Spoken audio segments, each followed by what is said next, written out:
అలాగే మిస్ అమ్మా. అంటే మీరు పాపతో పాటు ఆశ్రమంలోనే ఉంటున్నారన్నమాట. ఈ విషయం నేను ఎవరికి చెప్పను మిస్ అమ్మా. మళ్ళా ఎగ్జైట్మెంట్ లో నోరు గిట్లా జారినవనుకో, మాట జారితే నీ మీదొట్టు. ఈ విషయం మన ముగ్గురు మధ్య ఉంటుంది. గదే మాట మీద ఉండు. ఇప్పటి సంధి గడేం జరిగినా మాతో చెప్పాలే. జాగ్రత్త రాతోడు. ఓకే మిస్ అమ్మా, నేను చూసుకుంటాను. వెళ్ళొస్తాను మిస్ అమ్మా.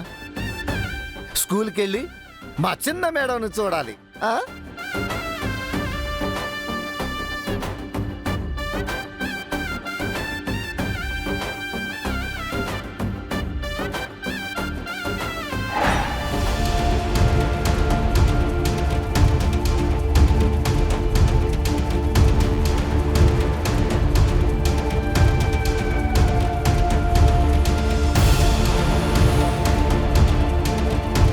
మనోహరి, అమరేంద్ర వస్తున్నాడు.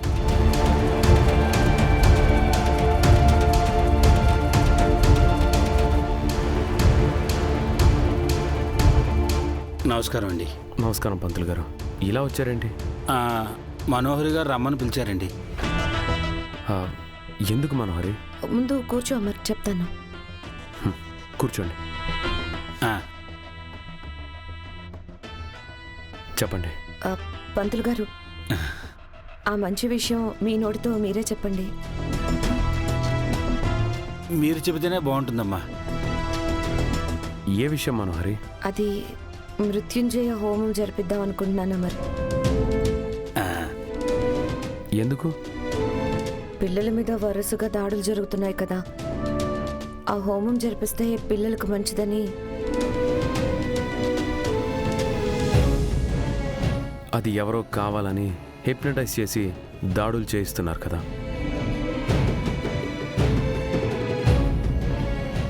ఏదైనా కానీ ఆ మృత్యుంజయ హోమం జరిపిస్తే పిల్లలు క్షేమంగా ఉంటారు.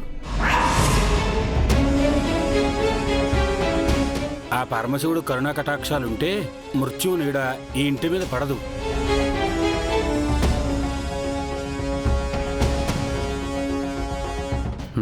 సరే, అలాగే చేయండి. శుభం. రేపు మంచి రోజయ్యా, పైగా అమృత గడియలున్నాయి. ఆ సమయంలో హోమం చేస్తే చాలా మంచిదయ్యా. మీ ఇష్టం పంతులు గారు, మీరు ఎప్పుడంటే అప్పుడే. మేము సిద్ధంగా ఉంటాం. చాలా థ్యాంక్స్ అమర్. నువ్వు ఒప్పుకోవేమో అనుకున్నాను. ఏంటి మేడం మీరు మరీను? పిల్లల గురించి మీరు అంతగా ఆలోచిస్తుంటే సారెందుకు ఒప్పుకోరు? మీకు పిల్లలంటే ప్రాణమని సారుకు తెలీదా ఏంటి?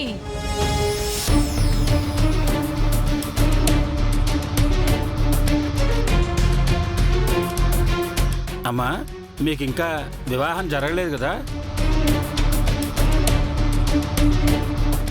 ఇప్పుడు నా పెళ్లి గురించి ఎందుకు పంతులు గారు? అంటే తెలియక అడుగుతున్నానమ్మా, తప్పుగా అనుకోకండి. పెళ్లి వయసు వచ్చింది కదా, ఇంకా ఎందుకు పెళ్లి చేసుకోలేదా అని.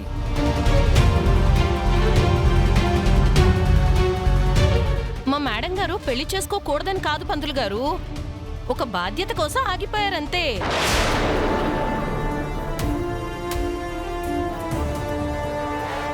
తనకంటే ముందు పెళ్లి కావాల్సిన పెద్దవాళ్ళు ఎవరైనా ఉన్నారా అమ్మా?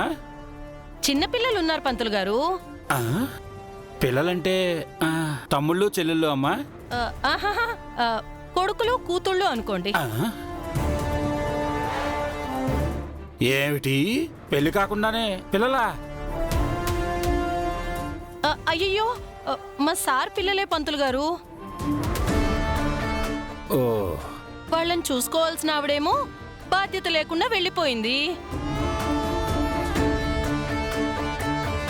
అప్పటినుంచి మా మనోహరి మేడం గారే సొంత తల్లిలా ఆ పిల్లల్ని చూసుకుంటున్నారు.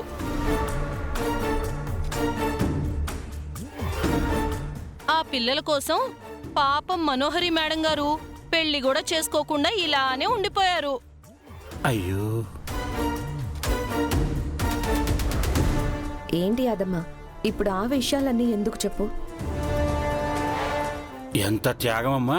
ఈ కాలంలో కూడా మీలాంటి నిస్వార్థపరులు ఉన్నారంటే మీ కాళ్ళు కడిగి ఆ నీళ్లు నెత్తిమే చల్లుకోవాలమ్మా.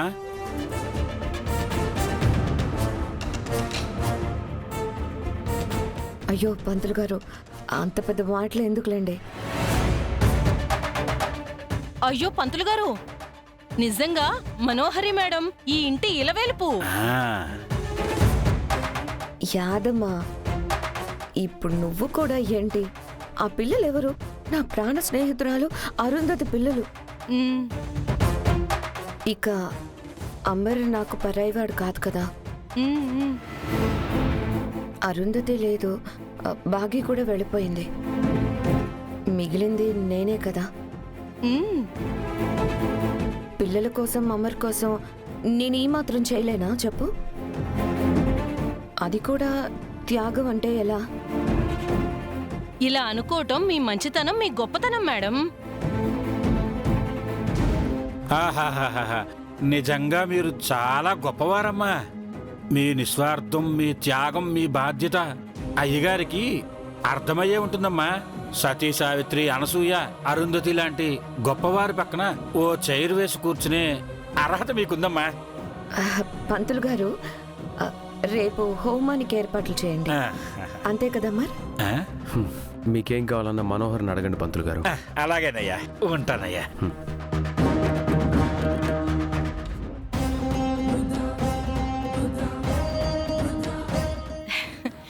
మనోహరి, నీ గురించి నేను అమర్కి బాగా చెప్పానా?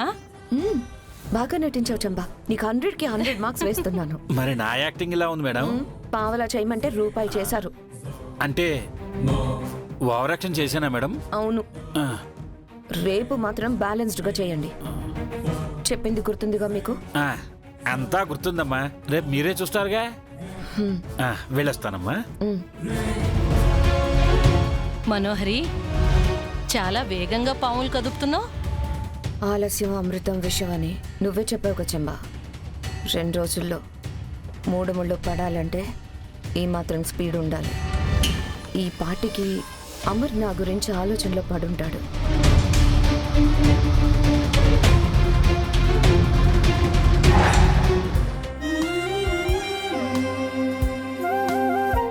మే come in madam. Yes come in. Madam రమ్మన్నారంట. మీ మదర్ కాల్ చేశారు, మాట్లాడు. Thank you madam. It's okay. Hello అమ్మా. బుజ్జమ్మా, ఏంటి ఫోన్ చేసావు? డిస్టర్బ్ చేశానా? పర్వాలేదులే, చెప్పు. నేను బయటికి వెళ్తున్నాను, ఈవినింగ్ నీ కోసం రాలేకపోవచ్చు. No problem. తాతయ్య వస్తారుగా, తనతో వస్తాను. తాతయ్య కూడా నాతో వస్తున్నారు. మరి ఆటోలో వెళ్ళనా? వద్దు, అంజు అక్కతో వాళ్ళ ఇంటికి వెళ్ళు.